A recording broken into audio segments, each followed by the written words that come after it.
የመልካም አስተዳደር ችግሮችን ከመፍታት አኳያ በዩኒቨርሲቲዎች የአመራር ምደባን በውድድር አለማድረግና የሴት አመራሮችን አካታችነት ተግባራዊ አለማድረግ የፕሮፌሰርነት የደረጃ እድገት አሰጣጥ በመመሪያ ማሻሻል የጊዜ ልዩነት ምክንያት የተፈጠረውን ቅሬታና በተቋሙ ሰራተኞች የሚነሱ ቅሬታዎችን በሕግና አሰራር መሰረት በወቅቱ መፍትሄ መስጠት የማይቻለው ለምንድነው?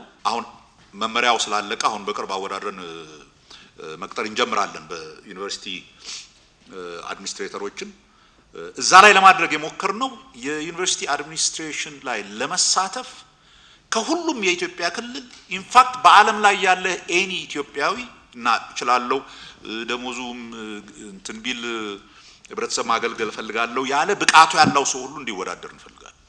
ሶ ይሄ ውድድር ምንድነው የሚያደርገው? ሰዎችን ሞር ወደሚፈለጉበት ቦታ ስራው ወደሚፈልጋቸው ቦታ እንዲሄዱ ያደርጋል።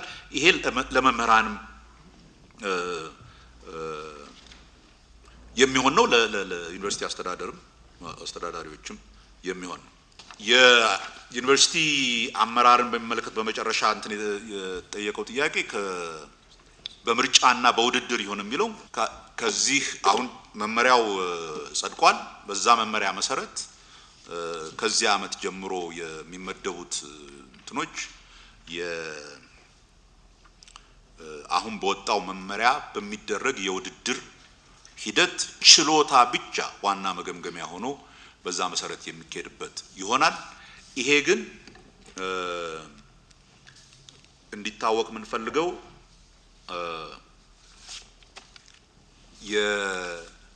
አሁን ያወጣ ነው መመሪያ በተለይ የዩኒቨርሲቲ ፕሬዝዳንቶችን ለመቅጠር ቢያንስ 6 ወር የፈጀ ሂደት ይጠይቃል። በጣም በዝርዝር ችሎታቸውን ብቃታቸውን ለዩኒቨርሲቲው ያላቸውን ቪዥን በደንብ አስረድተው በጣም የተለያዩ አካላት ከቦርዱ ጀምሮ እስከ ትምህርት ሚኒስቴር ድረስ ኢንተርቪው ተደርገው ከዛ በኋላ በሚደረግ የምርጫ ሂደት ነው። ይሄ ፕሮሰስ እኛ እንዳየነው ወደ 6 ወር ይፈጃል።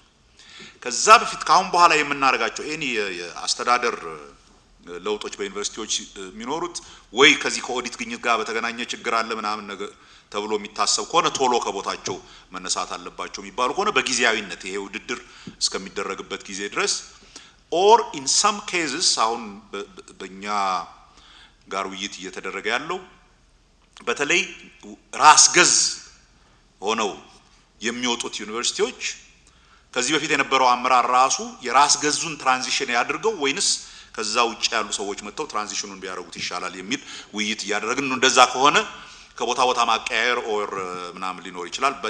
በዚህ አመት ዴፊኒትሊ ፉል እንትን እናደርጋለን። ፉል ፕሮፌሰሮችን በሚመለከት የቀረበው እኔ በዚህ ጉዳይ ላይ ስንት ጊዜ